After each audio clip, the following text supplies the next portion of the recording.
Bonjour à tous. Aujourd'hui dans cette vidéo on va parler de NAS et surtout de mon NAS, la machine qui est ici. Cette vidéo n'a pas pour vocation d'être ultra technique, quoique. L'objectif dans cette vidéo c'est de vous faire une synthèse de là où j'en suis en décembre 2021 sur l'installation de ce NAS. Puisque vous savez c'est un projet qui a suivi l'année 2020-2021, sur ma chaîne en tout cas. Et j'ai fait petit à petit comme ça la configuration et l'installation de ce NAS pour en arriver à la machine qui est ici devant vous actuellement et qui correspond à peu près à 90% de mes besoins, donc ce que je voulais faire à l'origine. Évidemment, le projet NAS, en tout cas mon projet NAS, a pris énormément de temps, puisque cette machine-là, j'en ai fait des vidéos dédiées avec des systèmes d'exploitation dont moi je n'avais pas personnellement besoin, mais pour vous montrer ce qu'on pouvait faire avec, en termes de système d'exploitation, en termes de matériel et des choses comme ça, donc ça m'a pris beaucoup plus de temps que si je l'avais fait juste pour moi dans mon coin, mais je pense que c'était utile de documenter tout ça et surtout de vous expliquer comment on se lance et pourquoi faire ces choix-là. Pour que ma vidéo soit plus digeste, je vous ai préparé ce diagramme, j'espère que vous apprécierez l'effort, rassurez-vous, vous ne l'aurez pas comme ça tel quel, je vais vous le présenter étape par étape pour vous expliquer comment je m'y suis pris, pour déployer mes services, quel service j'ai choisi, pourquoi, etc. Et puis on ira voir aussi l'envers du décor, c'est-à-dire le système en lui-même. Donc je vous montrerai quelques écrans où on pourra voir comment je l'ai configuré. Rien de technique dans cette vidéo, je vous rappelle, c'est juste pour vous résumer ce que j'ai choisi et comment je l'ai déployé. Avant de vous montrer à quoi ressemble ce NAS, je vous donne juste un résumé en gros donc, de cette machine-là et de pourquoi cette machine-là. Donc pour les gens qui ne savent pas ce que c'est qu'un NAS, c'est une machine, un peu comme un petit PC si vous voulez. Ici c'est vraiment pour le coup un PC.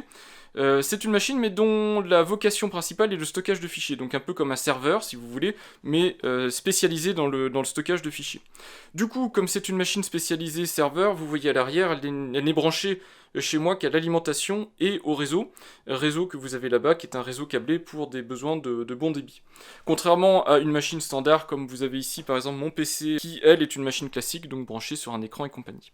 Cette machine étant branchée sur le réseau chez moi, elle est accessible de chez moi, donc en interne, pour le partage de documents. Alors le document, ça peut être évidemment des documents classiques, du Word, des choses comme ça peut être des photos, ça peut être des vidéos, ça peut être éventuellement si vous faites des rips de CD ou de Blu-ray que vous auriez chez vous, ça peut être aussi du contenu multimédia pour écouter de la musique ensuite sur des platines, et aussi ça peut être une machine que vous rendez disponible de l'extérieur de chez vous, donc sur internet en solution de mobilité.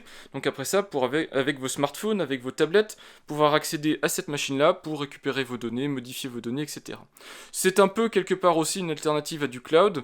Ça peut être une solution pour s'auto-héberger et avoir toutes les données chez soi, mais attention, c'est pour ça que j'avais fait une série de vidéos. Quand on héberge toutes ces données chez soi, il faut le faire correctement. Parce que si vous avez le moindre problème chez vous, cambriolage, incendie ou autres dégâts, vous pouvez perdre d'un seul coup toutes vos données. Donc il faut faire les choses correctement, et c'était l'objectif de mes vidéos. Alors pourquoi j'en suis arrivé à construire ce NAS-ci, qui est une solution bien plus complexe que acheter un produit tout fait du marché. Résumé des dernières années, qui est caché ici sous le bureau, mon NAS historique, qui est un Synology DS213R. Donc comme son nom l'indique, comme sa référence l'indique, 213, année 2013, donc c'est un NAS qui a maintenant quelques années, et malheureusement il souffre de deux problèmes principalement. Le premier, c'est que comme il est vieillissant, en fait, les systèmes d'exploitation du NAS ont évolué et il est devenu extrêmement lent, surtout au démarrage. Donc il faut attendre un temps fou pour pouvoir avoir quelque chose de fonctionnel, ça devient pénible au quotidien. Et le deuxième point, c'est l'abandon de Synology pour le support des nouvelles versions de son système d'exploitation DSM. Donc le NAS est toujours maintenu, toutes les failles de sécurité, etc. sont corrigées, Synology fait bien son boulot, mais malheureusement les nouvelles versions du système d'exploitation de Synology ne sont pas accessibles sur ce NAS, et donc tout doucement il va commencer à devenir malheureusement obsolète. Je pense que je vais lui donner une seconde vie à ce NAS. Je vais lui mettre un petit SSD dedans et je vais le passer à mes parents, qui l'utiliseront pour du stockage de données sans trop d'importance, en fait, de la réplication, et donc ça leur suffira, je pense, largement. Mais moi, j'avais besoin d'une solution bien plus fiable pour pouvoir stocker, en fait, mes documents, et surtout toutes les productions que je fais sur YouTube, parce que j'en suis à quelques téras de vidéos à stocker quelque part. Et c'est là où est arrivé ce projet NAS en 2019. Je me suis dit, j'en ai marre. Ce NAS Synology devient vieillissant, il faut que je le remplace. Pour le coup, j'avais regardé pour acheter du Synology ou du QNAP, des choses de ce type-là, même de l'Asustor, peu importe, une marque en tout cas de NAS préfabriquée. Et en regardant ce qu'ils proposaient, je me suis dit c'est quand même dommage, on peut s'assembler une machine. Alors certes, on n'aura pas le même niveau d'intégration, on va dire, c'est pas du clé en main, mais voilà, je pourrais avoir une machine qui me rendra service. C'est pour ça qu'en 2020, donc mi-2020, j'ai commencé à acheter tout le matériel qu'il fallait. J'ai bien fait parce que les prix ont flambé, il y a eu des indispos vidéo ensuite et tout ça. Donc moi j'ai pu faire quasiment exactement la machine que je voulais. Donc voilà, j'ai une machine qui est complète, qui est puissante. J'ai pas tapé dans du haut de gamme, j'aurais pu mettre dedans, hein, je peux toujours d'ailleurs si je le souhaite mettre du i5 et des choses comme ça. Ici j'ai un Pentium Gold, donc ça me suffit largement pour les usages que je veux parce que, je vous rappelle, c'est un NAS, ce n'est pas un serveur. Son objectif principal c'est de me servir des fichiers et de les archiver, pas de me faire d'autres choses, donc de l'hébergement de sites web et des choses comme ça. Donc je l'ai dimensionné pour que ce soit un NAS.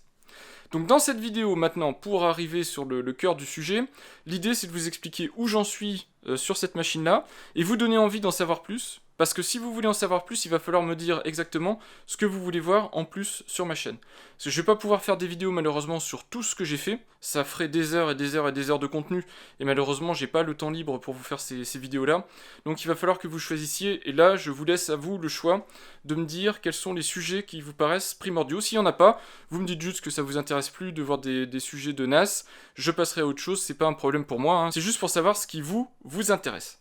On va commencer avec un petit truc fun concernant ce NAS, alors fun entre guillemets évidemment, il n'y a rien de spectaculaire ou de super amusant là-dedans, mais j'ai branché ce NAS, puisque vous savez je fais aussi de la domotique, j'ai branché ce NAS sur mon système domotique pour le superviser, donc savoir s'il est allumé ou pas, puisque je le laisse pas allumer en permanence. Alors ça c'est pareil, hein, je vais pas rentrer dans ce débat là, il y a des avantages, des inconvénients en termes de durée de vie, des disques et du matériel dedans, de laisser en permanence activé ou pas. Moi j'en ai besoin, on va dire, peut-être 2-3 fois dans la semaine, j'ai pas besoin qu'il soit allumé en continu, c'est pas quelque chose qui me sert des documents en continu, donc j'ai aucun besoin de le laisser allumé en permanence et consommer de l'énergie en permanence pour rien. Donc moi je l'allume quand j'ai besoin de faire des sauvegardes ou à distance, et c'est là qu'arrive le besoin d'allumage à distance.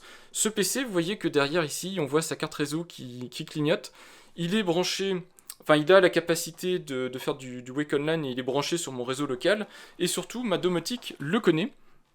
Si j'allume ici mon smartphone, vous verrez que ma domotique, alors ici dans ce dashboard là, surveille PC, donc le PC principal, et le NAS. Donc vous voyez que la domotique sait si les machines sont allumées, en faisant des pings dessus, en vérifiant si elles sont effectivement accessibles, et si elles ne sont pas accessibles, je peux allumer la machine à distance. Donc vous voyez ici le NAS. Je vais le faire avec vous pour vous montrer ce qu'on peut faire en fait comme ça. Donc ça peut être aussi en cas de coupure de courant réallumer automatiquement la machine, hein, peu importe. Donc j'appuie sur le bouton. Ici je vous montre, j'ai une confirmation pour éviter de faire des bêtises, j'ai une confirmation qui me dit est-ce que tu veux vraiment allumer ton NAS. Je vais appuyer puis vous allez voir que le NAS va se mettre à démarrer. C'est instantané, ça marche hyper bien, et donc si vous avez ce type de besoin là, ça peut faire partie des vidéos que je peux vous présenter dans de futurs sujets à part, comment on fait du monitoring de machine sur, ici c'est JDOM, et comment on active le Wake On LAN sur une machine pour pouvoir comme ça à distance démarrer une machine. C'est extrêmement pratique et ça peut dépanner. Moi je fais ça quand j'ai besoin par exemple d'accéder à Nextcloud et que j'ai des documents à distance mais que j'ai pas allumé mon NAS, ça me permet d'avoir le NAS qui est disponible. La machine est tellement puissante qu'en 20 secondes, on va dire 20 ou 30 secondes, elle est opérationnelle et je peux accéder à mes documents. Voilà un des premiers sujets qui pourrait peut-être vous intéresser. J'ai attendu quelques secondes et la machine est accessible. Vous avez ici son portail qui est Heimdall, je vais vous expliquer ça dans le détail dans un instant. J'ai aussi attendu quelques secondes que la machine fasse un petit peu moins de bruit puisque les ventilateurs au démarrage démarrent à fond. Au passage je parle de ventilateurs, donc je vous rappelle que vous avez une playlist sur ma chaîne dédiée à la construction de ce NAS, donc le choix des équipements que j'ai mis dedans, donc tous les composants, que ça va du processeur, de la mémoire, de la carte mère à choisir avec différentes variantes en fonction de ce que vous voulez faire, du boîtier, des ventilateurs puisque j'en ai parlé et j'ai remplacé complètement le système de ventilation par du Noctua pour avoir quelque chose de fiable et de durable dans le temps, donc que ce soit les ventilateurs de boîtier à l'avant et à l'arrière, donc on les voit pas mais vous avez intégralement du Noctua, mais aussi le refroidissement de processeur pour avoir quelque chose de quasiment passif en fait avec du ventilateur en plus pour le besoin et puis quelque chose de joli aussi quand on ouvre le capot. Le choix des disques durs, donc quel type de disque dur, quelle technologie de disque dur retenir, à plateau ou pas, CMR, SMR et compagnie, j'en ai parlé dans la vidéo. Comment aussi on configure sa machine, donc le RAID, quel type de RAID, est-ce qu'on fait du RAID, est-ce qu'on fait pas de RAID, est-ce qu'on utilise Unraid ou pas, et si on utilise Unraid, donc les systèmes d'exploitation, Unraid, TrueNAS, OpenMediaVault, donc tout ça c'est des vidéos que j'ai fait sur ma chaîne, vous pouvez aller les consulter si vous voulez, ça vous donnera en tout cas tout le background nécessaire pour pouvoir vous construire votre NAS, et normalement en arriver aux étapes que je vous ai indiquées. Je vous ai aussi expliqué comment installer dessus une image pour avoir Nextcloud. Nextcloud qui est un système d'hébergement cloud qui vous permet, un peu comme un Google Drive, un Google Mail et compagnie, d'avoir tout un ensemble logiciel similaire à un cloud, et vous allez le retrouver donc ici sur le portail. Vous avez un accès à mon Nextcloud qui est installé ici. Donc ici vous êtes sur Heimdall qui est un open source qui permet d'avoir un lanceur d'applications. Chaque application quasiment qui se trouve ici est une image, un conteneur que j'ai installé sur ce NAS et qui me sert à enrichir en fait les capacités de ce NAS. Donc je résume la situation, puis ensuite on va basculer sur une capture d'écran de cette machine pour vous montrer dans le détail comment j'ai configuré tout ça. Donc ce NAS il tourne sous OpenMediaVault. Ce NAS-ci je vous ai montré comment l'installer sur TrueNAS Core et OpenMediaVault 5. Évidemment, entre-temps, OpenMediaVault 6 est sorti. Moi, j'ai pas fait la mise à jour puisque je trouve qu'elle n'est pas encore suffisamment sèche pour atterrir sur mon NAS, mais très bientôt, je pense, je ferai la mise à jour, et si je fais la mise à jour, je vous ferai une vidéo sur comment on fait cette mise à jour en toute sécurité. J'ai fait donc TrueNAS Core, j'ai pas fait TrueNAS Scale, qui était mon système cible à l'origine, mais ça met tellement de temps à sortir que je me suis dit tant pis, je pars sur OpenMediaVault et ça me suffira très bien pour mes besoins. Donc voilà, comme ça vous avez un résumé. J'ai choisi OpenMediaVault pour les gens qui se posent la question. Il y a d'autres solutions, il n'y a pas forcément de bonnes et de mauvaises solutions, moi c'est une solution qui me correspond. Et ensuite vous avez l'ensemble des services qui tournent sur ce NAS. Donc sur OpenMediaVault vous avez une couche Docker avec Portainer qui est l'interface graphique pour faire du Docker Compose facilement. Donc Portainer, et Nextcloud ici, donc je vous l'ai dit, pour héberger mes fichiers et y accéder de l'extérieur. Tout ça, je l'ai documenté en vidéo, donc si vous voulez savoir comment on installe OpenMediaVault, comment on active Portainer et comment on installe Nextcloud accessible de l'extérieur, il y a toute une série de vidéos là-dessus, donc vous pourrez facilement trouver l'information pour le faire vous-même. JDOM, c'est juste un rebond vers mon installation JDOM, donc ma JDOM Atlas. Et ensuite, j'ai activé des services qu'on va voir en vidéo, mais juste en aperçu. Et si vous voulez plus de détails, il faudra me le demander. J'ai Duplicati qui me sert à stocker mes données, en fait, à faire de l'archivage sur la machine, donc directement dans les disques de la machine, mais aussi sur Internet, pour avoir de l'archivage persistant si jamais j'ai un gros souci dans mon logement. File Browser qui me permet d'accéder comme ça directement depuis un navigateur internet à mes fichiers. LibreSpeed qui me permet de faire des tests de téléchargement directement dans mon réseau, comme ça sans être gêné par ma fibre qui est malheureusement qu'une fibre 300 mégabits. Et par exemple, un cas d'utilisation que j'ai, c'est pour cette borne. Je voulais vous montrer les débits de cette borne, mais avec une fibre 300 mégabits, je suis bridé. Le Wi-Fi, le débit Wi-Fi est largement supérieur et je ne peux pas utiliser de test de débit qui serait hébergé à l'extérieur de chez moi. Donc ça permet d'avoir des tests de débit locaux. Et Jellyfin qui est une alternative à Plex. Alors j'ai aussi installé Plex sur ce NAS, mais honnêtement, je pense que Jellyfin est plus approprié. Alors Plex est plus complet, mais propose des solutions qui sont payantes. Jellyfin c'est de l'open source, c'est du gratuit, et c'est pas plus mal. Donc voilà, en gros, vous avez un aperçu, et quand je me connecte sur mon NAS, sur mon portail interne ou externe, peu importe, puisque je peux aussi, je vous rappelle, me connecter depuis l'extérieur à ce NAS, j'ai ce portail-là qui me renvoie directement vers le service dont j'ai besoin. Alors, avantage, inconvénient, c'est un portail de redirection, donc vous avez l'ensemble des services, vous y allez. C'est évidemment moins intégré, je vous en ai parlé de ce NAS Synology, où vous avez un espèce de mini système d'exploitation sur lequel vous avez tout sur un seul bureau. Ici, c'est des briques, comme ça, qui sont mises les unes à côté des autres. C'est pas très gênant, mais ça fait beaucoup moins intégré. Même si ce portail-là donne l'impression d'avoir un truc cohérent, au final, on a des interfaces graphiques qui sont très différentes les unes des autres, et donc ça donne un espèce de tout incohérent. C'est un petit peu dommage, mais c'est l'inconvénient de la solution. Je vais vous montrer maintenant dans le détail comment j'ai configuré tout ça. Alors, dans le détail, évidemment, je vous ai dit avec la nuance que je ne vais pas rentrer non plus dans le détail de chaque installation. C'est vous qui me direz ce qui vous intéresse et ce qui vous intéresse moins. On est parti sur le diagramme que je vous avais promis. L'aventure commence avec OpenMediaVault. OpenMediaVault, j'ai fait le choix de l'installation bare metal. Donc bare metal, ça veut dire j'ai installé directement OpenMediaVault sur le matériel que j'ai acheté. L'autre solution, ce serait la virtualisation. Je vous ai présenté Proxmox dans une vidéo dédiée. J'aurais pu installer Proxmox sur ma machine et virtualiser OpenMediaVault, le faire tourner en fait de manière décorrélée du matériel, de manière à faciliter quelque part différentes opérations de maintenance par exemple, donc tout ce qui est mise à jour et compagnie, me permettent d'avoir des backups du système en lui-même pour pouvoir très rapidement en cas de pépin le remonter sur la même machine ou sur une autre machine. Mais ça consomme des ressources, donc c'est toujours une balance à avoir. Je vous expliquais, mon NAS est dimensionné pour être un NAS, donc j'ai mis des ressources limitées en termes de processeur par exemple, et j'ai pas envie que ces ressources-là soient dilapidées quelque part pour faire tourner de la virtualisation. J'en ai pas besoin, pour cette machine-là en tout cas je n'en ai pas besoin, donc ça me servait à rien d'aller plus loin. OpenMediaVault, vous le voyez ici, il tourne sur un port non sécurisé, donc le port 80, qui est le port HTTP standard, le port qui me permet d'y avoir accès dans mon réseau local. Donc si je vous montre ça, on va y aller.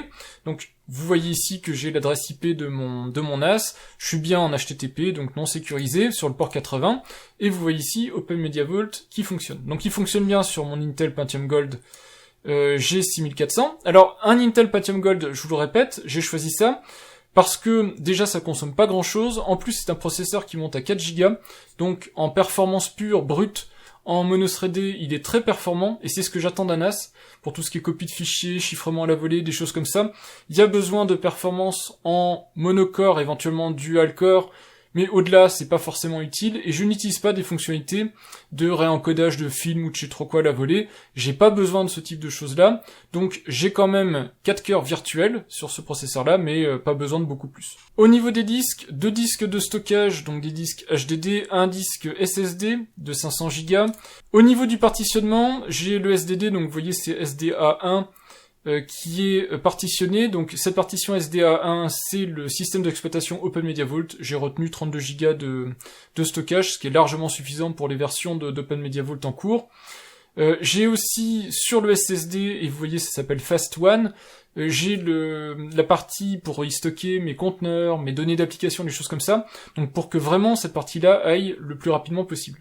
Et j'ai les 2 autres disques durs, chacun a une partition, pas de RAID, hein, vous voyez que si je vous montre gestion du RAID, j'ai pas de RAID, j'ai pas de ZFS, rien du tout, uniquement 2 partitions complètes que j'appelle Big One et Big Two, et qui sont en fait mes stockages de fichiers sur lesquels je peux répartir comme ça mes données. J'ai un seul vrai gros service qui est installé sur OpenMediaVault, c'est le service Samba, on va voir ça dans un instant, qui me permet d'avoir de l'accès à mes fichiers depuis mes machines, par exemple Windows, et j'ai installé OpenMediaVault Extra qui m'offre la possibilité d'avoir Docker et l'interface graphique Portainer pour interagir avec mon Docker. Mon NAS interagit avec mes machines du réseau, par exemple mon PC, évidemment il y a d'autres machines, ordinateurs portables et compagnie, smartphones. Ici je vous fais un exemple simplifié, donc je vous montre une machine. Sur mon PC principal, j'ai par exemple un disque SSD qui contient mes données de travail. Ces données sont assez importantes à mes yeux, suffisamment en tout cas, pour que dans cette même machine, j'ai de la sauvegarde incrémentale directement dans la machine, donc sur un disque dur, un HDD de grande contenance, et pour ça j'utilise l'application ThinkBack. L'application ThinkBack, je reviens pas dans le détail, je l'ai déjà présenté dans une vidéo antérieure, je la représenterai probablement dans le futur si jamais il y a des questions autour de tout ça, mais une des choses que vous voyez c'est que par exemple, j'ai cette première tâche ici qui s'appelle montage local, entre parenthèses, qui est un miroir et qui fait un miroir entre mon disque E et mon disque F, de manière à faire en sorte que, par exemple, toutes mes données de montage vidéo soient clonées entre le disque SSD et le disque dur à plateau, de manière à ce que j'ai de la sauvegarde et que si jamais, pour une raison quelconque, mon SSD lâche ou je fais une mauvaise manip, je puisse récupérer de mon répertoire de destination qui est sur ma machine, je puisse récupérer les données. Donc ça, c'est une première étape, quelque part, pour commencer à avoir une sauvegarde et de l'archivage dit de ce nom, puisque sur la même machine, j'ai cette sauvegarde incrémentale. Et je vous ai dit, j'utilise le protocole Samba, donc qui tourne sur le port a priori 445, et ce protocole Samba me permet d'interagir entre mes machines et OpenMediaVault. Le protocole Samba, c'est quoi ? Eh bien, le protocole Samba, c'est par exemple le fait de voir ici mon NAS, qui est sur le réseau Windows, donc sur Workgroup. J'ai la machine qui s'appelle OpenMediaVault, donc OMV. Quand je clique dessus, j'ai accès à tous mes répertoires. Les répertoires en eux-mêmes ont des capacités différentes, des droits d'accès différents en fonction de ce que je veux partager avec tout le monde, pas avec tout le monde, etc. Donc vous pouvez avoir des répertoires individualisés, donc par occupant du logement, des répertoires par type de sauvegarde que vous faites dedans, peu importe. En tout cas, moi j'ai ici une liste de répertoires sur lesquels je peux avoir une sauvegarde de ces données et aussi les récupérer si je veux y avoir accès, c'est assez pratique. Toujours dans le contexte de l'application ThinkBack, vous voyez ici que j'ai une tâche qui est OpenMediaVault, sur lequel j'ai mes répertoires principaux des machines, donc ici de cette machine-ci, ma machine PC, et en cible, j'ai bien mon montage réseau ici, donc j'envoie sur mon NAS, j'envoie les documents que j'ai en local sur cette machine, de manière à ce qu'ils soient sauvegardés. Donc c'est l'application pilier ThinkBack qui me permet de faire cet envoi, ce partage entre ma machine fixe ici et mon NAS. Donc une fois qu'on en est arrivé à cette étape, c'est sympa, j'ai une machine qui me permet d'y stocker des fichiers, c'est déjà en soi un NAS, c'est déjà une pratique largement suffisante pour beaucoup de personnes.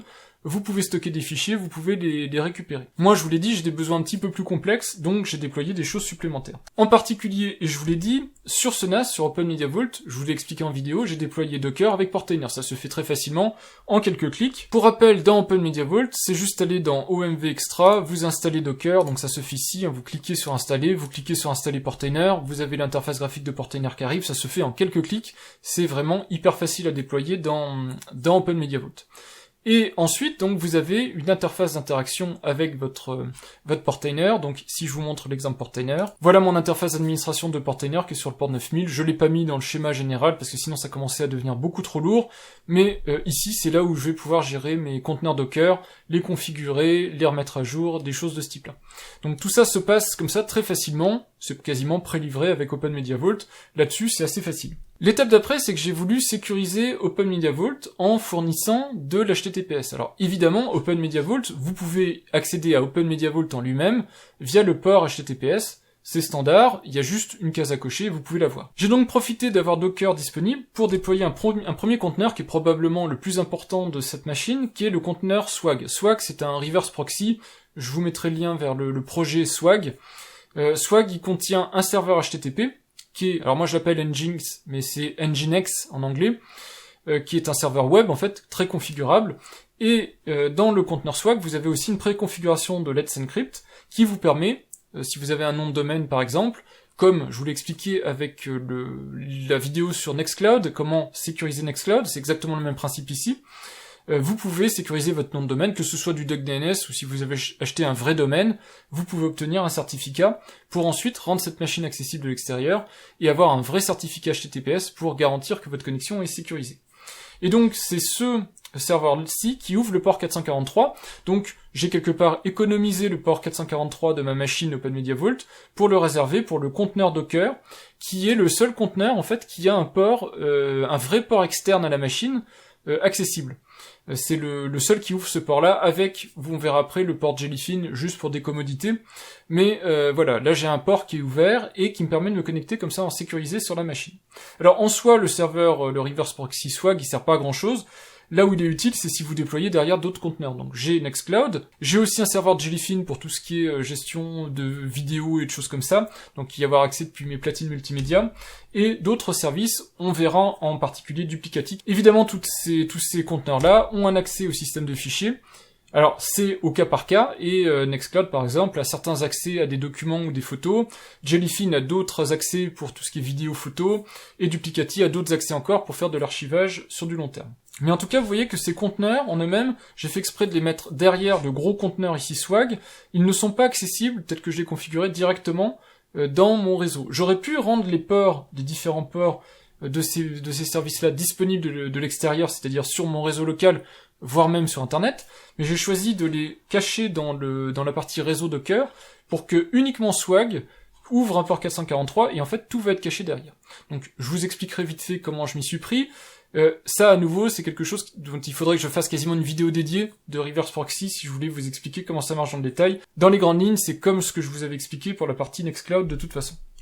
L'étape d'après, c'est de rendre tous ces services disponibles sur Internet, donc la partie de gauche, vous voyez la frontière en gros entre à droite mon réseau interne et à gauche l'Internet, donc pour pouvoir y accéder depuis l'extérieur de mon réseau. Et à cette frontière, vous avez évidemment mon opérateur il se trouve que c'est Soch, avec une Livebox, et j'ai ouvert le port, alors il se trouve que c'est pas le port 443, ce qui est un petit peu plus complexe à faire, mais c'est un autre port, en tout cas qui permet d'avoir des connexions HTTPS comme le permettrait le port 443. Et évidemment, je peux comme ça, directement depuis l'extérieur ou évidemment depuis ma machine, me connecter sur le port 443 interne de mon OpenMediaVault. Donc quand on fait, ici avec le petit logo téléphone par exemple, quand on fait une requête comme ça qui va directement sur Nextcloud, ici en fait on a un NAT, c'est-à-dire on a une translation d'adresse, donc on dit que l'adresse publique sur le port 443 de cette requête-là va sur l'adresse interne, 443 ici aussi, de la machine OpenMediaVault. Et ça, c'est votre routeur qui le fait, mon routeur se trouve dans ma box opérateur Orange, donc c'est ma box opérateur Orange qui fait du NAT. Oubliez les notions de DMZ et compagnie, ce serait hyper dangereux de mettre votre NAS en DMZ. Le NAT est une des meilleures solutions pour vraiment faire au cas par cas, ouvrir les ports et les rediriger vers la machine. Ça, encore une fois, j'ai présenté dans la vidéo Nextcloud, je reviens pas dessus, et s'il y a des questions, beaucoup de questions dédiées là-dessus, je ferai une vidéo dédiée sur le sujet. Ce nom de domaine que j'ai appelé ici domaine.com, c'est évidemment pas mon nom de domaine, il est aussi résolu en local, de manière à ce que si en local je demande l'accès à mon serveur Nextcloud, eh bien nextcloud.domaine.com envoie aussi vers mon instance interne, donc mon conteneur Nextcloud. Alors tout ça, ça paraît facile à dire, mais en fait, tout ça vient de la configuration Swag. Dans la configuration Swag, il y a plusieurs choses qui sont en place. D'une part, il y a la configuration de Let's Encrypt, puisqu'il y a la notion de certificat de sous-domaine. Donc j'ai un certificat qui existe sur étoile.domaine.com. C'est-à-dire que je peux faire une demande sur n'importe quel nom qui est quelque chose.domaine.com. Le certificat sera valide pour cette requête-là, et on pourra vérifier que c'est bien ma machine à moi qui répond à cette requête. Ça, c'est super important parce que sinon j'aurais été obligé de créer un certificat pour chaque service que je déploie, ce qui serait hyper contraignant. Donc déjà, ça c'est un premier point. L'autre point, c'est toujours dans le conteneur Swag, le serveur web, donc Nginx ou Nginx en fonction de comment vous dites. Il y a aussi la configuration reverse proxy. Donc j'explique à ce conteneur Swag à chaque fois, pour chaque service que je déploie, je lui dis si on te demande Nextcloud quelque chose, eh bien il faudra router en interne dans la partie Nextcloud. Donc ça, je vous montrerai pas dans le détail comment ça marche, c'est des configurations à part. Par contre, je vais vous montrer ce que ça donne au final. Donc on est ici dans Heimdall. Heimdall, c'est quoi? C'est un des conteneurs que j'ai dans ma machine OpenMediaVault. Et le but de ce conteneur, c'est uniquement de me servir comme ça d'une espèce de raccourci, alors qui me présente des informations techniques. On a entre autres le pourcentage CPU consommé par OpenMediaVault, des choses de ce type-là, le nombre de conteneurs qui tournent dans Portainer, mais ça me permet aussi d'aller dans ces machines-là. Alors je vais cliquer sur OpenMediaVault, et là je suis dans OpenMediaVault, mais en version sécurisée. Alors c'est la seule fois où je vais quitter le mode plein écran, parce que j'ai absolument pas envie de vous montrer mon nom de domaine et d'avoir des petits guignols qui s'amusent à m'attaquer mon serveur et à voir s'il est suffisamment sécurisé. Donc, pour m'éviter de flouter en continu tout ce que je vais faire, eh bien, c'est le seul moment où je vais sortir du mode plein écran. Donc là, vous voyez que je suis connecté en HTTPS, j'ai un petit verrou fermé sur mon navigateur, la connexion est sécurisée, le certificat est valide, c'est un certificat émis par Let's Encrypt, et j'ai bien accès HTTPS à ma machine OpenMediaVault. Cette machine elle-même, OpenMediaVault, n'a pas de port HTTPS, je vous le rappelle, c'est son conteneur Swag qui a un port HTTPS ouvert, et parce que j'y accède avec OpenMediaVault quelque chose, ça me reroute vers le port 80 interne de cette machine, tout ça pour me donner accès à OpenMediaVault, mais de manière sécurisée. Et comme ça, j'ai une seule chose à sécuriser, c'est mon conteneur Swag. Lui, j'y mets toutes les sécurités qu'il faut, en termes d'authentification, en termes de bannissement d'IP, si jamais il y a des gens qui essayent de se connecter sans avoir le mot de passe.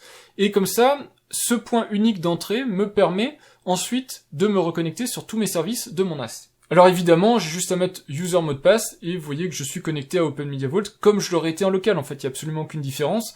C'est juste que là, je passe à travers mon conteneur Swag qui est lui-même hébergé par OpenMediaVault. Alors il y a cette espèce de mise en abîme qu'il faut bien comprendre, mais en soi, c'est pas très compliqué de comprendre. Vous avez donc ce frontal Swag qui est en fait dans un conteneur de Docker de OpenMediaVault et ce conteneur, ce serveur Swag, via son serveur web Reverse Proxy, m'envoie vers l'URL d'OpenMediaVault. Tout ça de manière sécurisée, donc contrôlé par ce serveur, ce conteneur Swag. Alors tous les raccourcis que vous voyez ici, ce sont en fait des conteneurs, donc sauf JDOM que j'aurais pu conteneuriser, mais c'est pas le cas ici. Donc tous les conteneurs, je peux les gérer par Portainer. Donc vous voyez que j'ai la tuile Portainer, donc je vais cliquer dessus et je vais vous montrer à quoi ça ressemble. Donc j'ai un seul environnement, l'environnement local, donc celui qui est hébergé sur ma machine, et vous voyez mes stacks. Les stacks en elles-mêmes, c'est du Docker Compose, je vous ai expliqué comment ça marche avec du Nextcloud. Il y a des cas particuliers, comme Nextcloud, où vous avez donc une base de données et une application en elle-même qui sont deux conteneurs différents, gérés par la même stack, mais la plupart du temps, j'ai une stack égale un conteneur.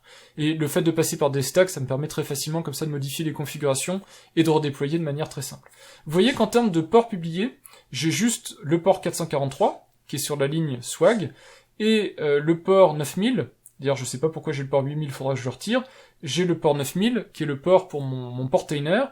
Ce sont les deux seuls ports qui sont ouverts par Docker, Il n'y a pas d'autres ports, j'ai pas besoin d'autres ports, tout le reste se fait par du réseau interne. Donc ça c'est pareil, ça nécessitera que j'explique dans le détail si vous voulez avoir plus d'infos là-dessus. Mais tous mes conteneurs, dont le conteneur Swag en particulier, fonctionnent sur un réseau interne Docker que j'ai appelé LSIO, qui est le réseau des conteneurs, qui est sur la machine, qui n'est pas accessible comme ça de l'extérieur, et tous les conteneurs discutent entre eux sur ce réseau-là. Alors j'aurais pu faire plusieurs réseaux, c'est même mieux en termes de sécurité d'encore mieux isoler ces réseaux. Moi j'ai pas ce besoin-là, mais vous pouvez imaginer que par exemple il n'y a pas trop de raisons que mon conteneur Heimdall ait un accès au conteneur NextCloudDB. Donc pour des raisons de sécurité, j'aurais pu encore aller beaucoup plus loin. Là, j'ai fait au plus simple et je sais que de toute façon, moi, je vais pas avoir de gros soucis de sécurité, donc ça me suffisait. Mais en tout cas, j'ai un réseau interne à tous les conteneurs qui leur permettent de discuter entre eux, et essentiellement, ce à quoi ça sert, c'est de faire en sorte que le frontal que je vous indiquais, c'est-à-dire le frontal Swag, communique avec un autre conteneur, en particulier par exemple Nextcloud. Donc quand le frontal Swag reçoit sur le port 443 une requête en nextcloud.mondomaine, il fait suivre au conteneur Nextcloud qui est dans son réseau local interne. Et donc comme ça, j'ai pas de communication externe qui passe sur le réseau, et tout se fait via un pont unique, on va dire, qui est ce conteneur Swag. Des conteneurs, vous avez vu, j'en ai quelques-uns. Je vous en ai mis deux en avant qui sont particulièrement importants, c'est Nextcloud pour le stockage de documents, tout ce qui est transfert depuis un smartphone de l'extérieur, facilement de synchroniser toutes vos photos de smartphone sur votre NAS, des choses comme ça très pratiques, mais aussi collaborer. Si vous êtes plusieurs dans votre logement, partager des tâches, des agendas, faire du chat, des choses comme ça, tout ça Nextcloud vous permet de le faire. Regardez ma vidéo dédiée si vous ne savez pas dans le détail ce que fait Nextcloud. Et Jellyfin pour le partage de tout ce qui est documents multimédia, on va dire, donc audio-vidéo, c'est aussi une très bonne solution, une alternative à Plex. Vous pouvez mettre Plex, vous avez peut-être vu que j'ai le conteneur Plex qui est également disponible. Moi je suis moins fan de Plex, mais si vous voulez, c'est très facile à déployer également. Mais un autre conteneur que j'ai mis en avant, c'est le conteneur Duplicati. Duplicati, c'est pour moi un conteneur qui est critique. Il me permet de garantir le 3-2-1. Alors pour ça, je vais faire un aparté. Qu'est-ce que c'est que le 3-2-1? Et puis ensuite, je vous montre ce que c'est que Duplicati. Il existe évidemment énormément d'informations sur le principe de sauvegarde, d'archivage, et de bien comprendre à quoi sert tout ça. Moi je vous mets Wikipédia parce que c'est quelque part une ressource facilement accessible, faites attention, tout n'est pas toujours vrai sur Wikipédia, mais dans la majorité des cas, vous avez quand même des articles assez complets. Ici malheureusement j'ai pas trouvé d'informations sur le 3-2-1, donc du coup je vais utiliser une autre ressource pour vous parler de ça, mais vous aurez au moins sur cette ressource Wikipédia, qui s'appelle sauvegarde, sujet informatique, vous avez des notions de sauvegarde complète, de sauvegarde différentielle, de sauvegarde incrémentale, donc vous comprendrez les principaux mécanismes de sauvegarde, et la sauvegarde cloud et la sauvegarde point à point, ou pair à pair, ce qui vous permettra de comprendre la différence entre quelque part uploader ces données chez un hébergeur cloud, avec les avantages et les inconvénients, et le faire avec une autre machine, que ce soit une machine hébergée dans un site que vous connaissez, ou de chez de la famille, des amis, peu importe. En tout cas, l'avantage, inconvénient de tout ça. Et pour le 3-2-1, c'est une espèce de règle d'or. Alors on peut faire mieux, on peut aussi faire moins bien dans certains cas, mais c'est en général une règle d'or pour limiter au maximum la perte de vos données. 3-2-1, ça veut dire 3 copies. Donc vous avez toujours 3 fois, alors ça occupe de l'espace évidemment, hein, mais vous avez toujours vos données qui sont copiées 3 fois. Donc, moi je vous ai montré, j'ai une fois mes données sur SSD de travail par exemple, qui sont copiées une première fois sur un disque interne de travail, qui sont copiées une 3e fois sur mon NAS, et comme si ça suffisait pas, ils sont copiés une 4e fois dans mon hébergeur cloud. Donc je suis au-delà du 3 fois, mais vous avez vu un petit peu l'idée du 3 fois.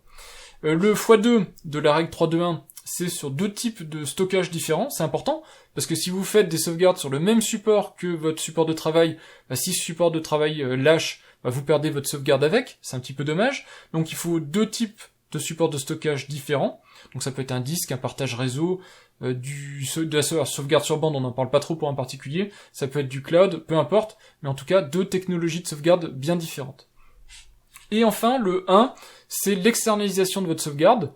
Pensez au pire, inondation, incendie, cambriolage, peu importe. Si jamais quelqu'un ou quelque chose peut atteindre l'intégrité physique de vos données, votre domicile part complètement en fumée. Si vous avez votre sauvegarde qui est localisée à l'endroit où vous avez votre ordinateur, forcément vous perdez tout d'un coup. Alors ensuite, la notion de sauvegarde hors site peut varier. Ça peut être un hébergeur cloud, si vous voulez, comme j'ai fait le choix. Ça peut être enregistrer vos données sur un serveur de quelqu'un d'autre que vous connaissez bien, famille, amis et compagnie. Ça peut être l'enregistrer sur un disque dur et, une fois par mois, le déposer chez des amis ou de la famille, par exemple. En tout cas, c'est de faire en sorte que de temps en temps, vous avez un point de reprise qui est stocké dans un endroit sécurisé. Alors, à vous de déterminer ce que veut dire sécurisé. Est-ce que, par exemple, vous voulez que vos données résistent à une attaque nucléaire, à une explosion de centrale ou je sais trop quoi? C'est à vous de voir. Il y a des données qui ont plus ou moins d'importance et vous aurez peut-être des priorités différentes en fonction du type de cataclysme qu'il y aura dans le monde. L'idée, c'est essentiellement de se dire, au moins dans votre logement, s'il y avait un souci dans votre logement, vous avez une copie de vos données ailleurs que dans le logement lui-même. C'est le minimum qu'on attend en tant que particulier. Ensuite, pour les entreprises, c'est autre chose. En tout cas, voilà la règle principale du 3-2-1. Donc si c'est clair pour vous le 3-2-1, vous avez compris qu'il manque une étape dans ce diagramme, et ça c'est Duplicati qui s'en occupe, même si je vous ai fait une flèche comme ça un petit peu grossière, parce que ce serait compliqué de montrer dans le détail ce que ça fait, mais je vais vous montrer comment est configuré mon Duplicati.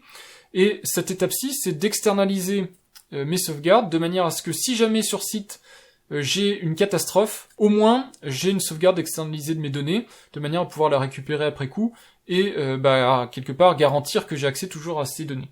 Donc comment marche Duplicati? Alors il y a d'autres services que Duplicati, encore une fois. Moi j'ai retenu Duplicati parce qu'il fonctionne bien et il est très pratique à mettre en œuvre. Toujours sur le même principe, dans mon portail Heimdall, j'ai un accès direct à Duplicati. Donc je me connecte et vous voyez ici Duplicati. Alors Duplicati, je sais pas si un jour il a dépassé la phase bêta. Je l'ai toujours vu en bêta et c'est pas très grave parce qu'il fonctionne très bien, il est assez fiable. Et vous voyez ici que j'ai en fait des sauvegardes. Je vais vous montrer comment ça marche avec par exemple documents et puis vous comprendrez comment ça fonctionne au global.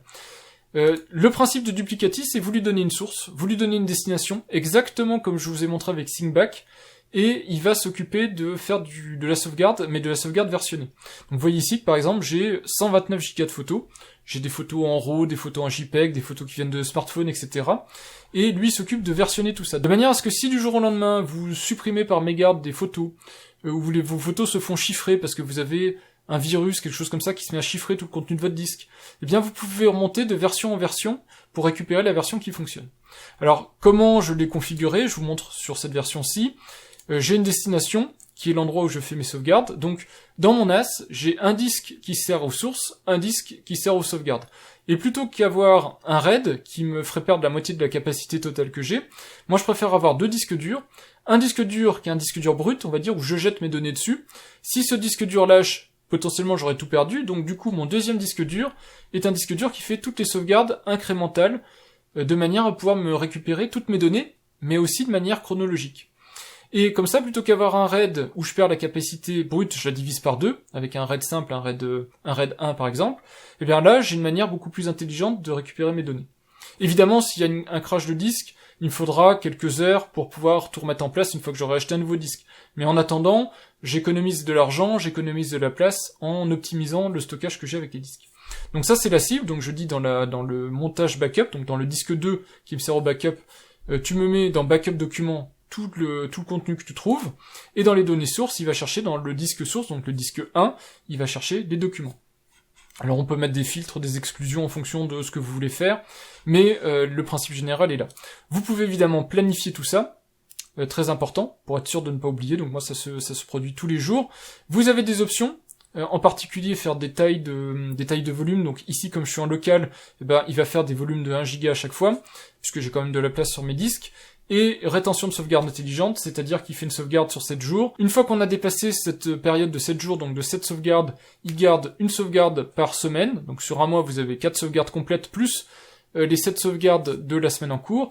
Et ensuite, vous avez une sauvegarde par mois. Donc vous voyez, comme ça vous permet assez rapidement de récupérer, peut-être pas tout, mais en tout cas une grande partie des documents que vous auriez pu avoir perdus si vous n'aviez pas ce type de sauvegarde. Ce que je ne fais pas pour des sauvegardes locales, c'est le chiffrement. Donc mes données ne sont pas chiffrées, ce qui fait que les sauvegardes se font beaucoup plus vite. J'ai pas besoin de les chiffrer puisque tout est en local sur ma machine, et quelqu'un qui aura un accès sur la machine, de toute façon il a déjà accès aux photos ou aux documents de manière brute, donc qu'il ait accès aussi aux sauvegardes, ça paraît pas foufou. Voilà, il n'y a pas besoin de chiffrer plus puisque je reste purement en local. Donc j'ai ça pour photos, documents, vidéos, j'ai aussi ça pour Docker. Je sauvegarde mes configurations Docker, donc configuration et données applicatives, de manière à ce que si ma machine venait à sauter, le système d'exploitation qui a un souci, etc., très rapidement je peux restaurer mes conteneurs Docker dans l'état où ils étaient. Et vous voyez en dessous, j'ai la même chose, mais cette fois-ci avec eDrive. eDrive, c'est la solution que j'ai retenue, qui est payante. Hein. Donc ici, je l'ai pas eu à très cher pour une année, parce que c'est l'année d'essai, mais il faut compter toujours un budget assez conséquent, que ce soit 50, 60, ça peut monter à 200, 300, 400 euros par an, pour de la sauvegarde dans du cloud. Mais ça vous permet d'avoir une externalisation de sauvegarde. Une autre alternative, c'est d'avoir un NAS chez un ami, chez de la famille, peu importe, mais un autre NAS sur lequel vous envoyez vos données, juste pour que les données, l'essentiel de vos données, en tout cas, ne se trouve pas chez vous, mais chez quelqu'un d'autre. Comme ça, en cas de coup dur, vous pouvez les récupérer. Et là, c'est exactement le même principe. Donc, je vais faire édition. Sauf que vous voyez que j'ai un chiffrement, parce que je vais pas envoyer mes données sur un cloud qui lui-même est déjà chiffré, hein, de toute façon. Mais je vais pas les envoyer brutes. Je les chiffre pour être sûr que de toute façon, même si quelqu'un avait accès à mes données dans ce service cloud, personne ne puisse les déchiffrer. C'est pour ça que vous voyez ici une complexité forte de ma clé secrète pour sécuriser tout ça. Et sinon, c'est le même principe. La destination, alors c'est le principe de eDrive dans sa version eDrive Cloud. C'est un protocole S3, donc le protocole Amazon AWS, qui me permet d'uploader comme ça très facilement et très efficacement mes fichiers. Les données sources, c'est pareil, c'est la même source. Et la seule chose qui change, c'est le mode de planification et certaines options. Donc ici, j'ai fait des volumes plus petits pour que ce soit plus facile à uploader. Et pour l'instant, je suis en rétention de sauvegarde intelligente, mais je changerai peut-être, donc il y a différentes options, hein, je changerai peut-être en fonction du volume total que ça va occuper pour économiser un petit peu l'espace. Et donc voilà, en ce qui concerne Duplicative, vous voyez donc que c'est un pilier du NAS, vous voyez que je n'ai pas de RAID, que je n'ai pas besoin de RAID, mais par contre que j'ai de la sauvegarde 3.2.1, et ça c'est hyper important. Voilà, et ça conclut donc ce diagramme. Normalement, maintenant, même s'il paraît un petit peu complexe, je pense que vous avez tout compris. Je peux, à la fois en local, sur mon réseau, et de l'extérieur, avoir accès à mon NAS par un point d'accès unique, qui est le conteneur Swag, donc avec son serveur sécurisé, sur un port sécurisé, avec un certificat, avec des sous-domaines. Donc je peux déployer autant de conteneurs que je veux. Ici vous avez vu quelques exemples. C'est très facile de les déployer, de les arrêter, de les changer, tout ça parce que je suis sous Docker avec Portainer, donc avec une interface graphique très facile d'accès.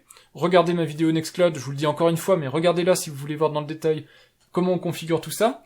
J'ai un serveur qui est bare metal, pas virtualisé, qui, lui, s'occupe des différents stockages, qui a des partages en bas, pour pouvoir être accédé d'une autre manière que directement via le serveur Swag, directement avec mes machines, Windows entre autres, avec des partages comme ça directs et faciles d'accès. Donc vous voyez que, au final, quand je vous montre cette image-là, c'est plus très compliqué à comprendre. J'imagine que vous avez compris maintenant les très grandes lignes, et que je pense, vous pouvez vous lancer dans ce type de déploiement. C'est pas hyper compliqué à prendre en main, mais il faut être très rigoureux dans ce qu'on fait, savoir comment on le fait, comprendre comment on fait les choses pour pouvoir le faire de manière efficace. Mais une fois que c'est mis en place, honnêtement, ça se gère très bien, ça s'administre très bien. Et même si je vous ai expliqué que c'est un petit peu plus complexe évidemment à mettre en place qu'une solution tout en un, qu'une app Synology, Asustor et compagnie, vous voyez qu'au final, ça fait quelque chose d'assez complet et de très pointu en termes de gestion de NAS. Voilà, j'espère que cette vidéo vous aura intéressé, que vous aurez découvert des trucs, ou que ça vous aura donné envie en tout cas de découvrir de nouvelles choses. Évidemment, on peut faire encore beaucoup d'autres choses sur ce type de déploiement. Je vous ai dit, ma machine est limitée, je l'ai dimensionnée pour que ce soit un NAS, que ça serve des fichiers, mais si vous partez dans le monde serveur, que vous voulez vous faire de l'hébergement de fichiers, du serveur web, des choses comme ça, vous pouvez aller beaucoup plus loin dans le type de conteneur que vous déployez. Tout ça toujours relié sur un NAS, avec de l'archivage, du RAID si vous voulez avoir de la redondance matérielle, donc vous pouvez aller vraiment très loin dans la démarche. En tout cas, moi je m'arrête là pour cette vidéo, je pense que ce sera déjà pas mal pour vous donner cet aperçu que je voulais vous donner. Si vous voulez en savoir plus, vous me demandez en commentaire par exemple, vous m'expliquez ce que vous auriez aimé voir dans le détail. Évidemment, je ne testerai pas de choses en dehors du petit monde que je vous ai présenté ici, ou peut-être pas beaucoup, mais si par exemple vous avez expérimenté des choses de ce type-là et que vous avez des alternatives qui sont plus intéressantes même pour moi, n'hésitez pas aussi à partager, ça peut être intéressant, j'y jetterai un coup d'œil. En tout cas, moi je suis arrivé ici sur une solution qui couvre, comme je disais, 90% de mes besoins, on va dire, 90-95% de mes besoins, donc j'ajusterai probablement dans le futur, mais c'est à la marge. J'ai ici quelque chose qui correspond à ce que je voulais. J'ai un NAS qui est hyper rapide, hyper fiable. Si j'ai besoin de faire de la maintenance matérielle dessus, je peux. J'ai la main sur tout le matériel qui est dedans, donc ce sera hyper facile à faire. Et par rapport à mon NAS Synology, il est très rapide, très modulaire, donc c'était ce que je voulais. Évidemment, j'y ai perdu un petit peu en facilité de mise à jour et d'intégration, mais bon, on peut pas tout avoir, et au moins, moi c'est pas gênant, j'ai on va dire, les connaissances pour pouvoir le faire, donc ça me fera pas perdre trop de temps normalement à faire les mises à jour et à faire la maintenance. Voilà, j'espère que cette vidéo vous aura intéressé, et puis je vous dis à bientôt pour de prochaines vidéos, soit sur le NAS, si le sujet vous intéresse toujours, soit sur des vidéos plus high-tech et domotique, comme j'ai l'habitude de faire. Merci et à bientôt. Au revoir.